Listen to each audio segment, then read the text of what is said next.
ಒಂದು ಕುಕ್ಕರ್ಗೆ ಹೆಸರು ಬೇಳೆ, ಟೊಮೊಟೊ ಹಾಗೆ ಕರಿಬೇವು ಹಾಕಿ 3 ವಿಜಲ್ ಬರ್ಸ್ಕೊಳ್ಳಿ. ಹಾಗೆ ಒಂದು ಪಾತ್ರೆಗೆ ಸ್ವಲ್ಪ ಎಣ್ಣೆ, ಸಾಸಿವೆ, ಜೀರಿಗೆ ಹಾಗೆ ಒಣಮೆಣಸಿನ್ಕಾಯಿ, ಬೇಕಿದ್ರೆ ಈರುಳ್ಳಿ ಅಥವಾ ಬೆಳ್ಳುಳ್ಳಿ ಹಾಕೋಬಹುದು. ನಾನಿಲ್ಲಿ ಸಣ್ಣ ಈರುಳ್ಳಿ, ರಾಜ ಈರುಳ್ಳಿ ಅಂತಾರಲ್ವ ಅದನ್ನು ಹಾಕೊಂಡು ಚೆನ್ನಾಗಿ ಫ್ರೈ ಮಾಡ್ಕೊತೀನಿ.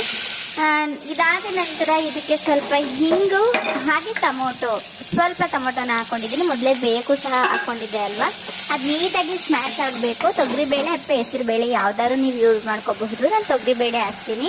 ಇದು ಫ್ರೈ ಆದ ನಂತರ 1 ಕಪ್ಪಷ್ಟು ಹುಣಸೆ ರಸ ಹಾಕಿ ಹಾಗೆ ಎಷ್ಟು ಬೇಕಷ್ಟು ಖಾರಕ್ಕೆ ಅನುಗುಣವಾಗಿ ಖಾರದ ಪುಡಿ ಹಾಕಿ ನೀಟಾಗಿ ಫ್ರೈ ಮಾಡ್ಕೊಳ್ಳಿ. ನಾನು ಇಲ್ಲಿ ಯಾವುದೇ ರೀತಿ ರುಬ್ತಾ ಇಲ್ಲ, ಸಿಂಪಲ್ ಆಗಿ ಚೆನ್ನಾಗಿರುತ್ತೆ. ತರಕಾರಿ ಏನು ಇಲ್ಲದೆ ಇದ್ದಾಗ ಈ ಬೇಳೆ ಸಾಂಬಾರ್ ಈ ತರ ಮಾಡಿ.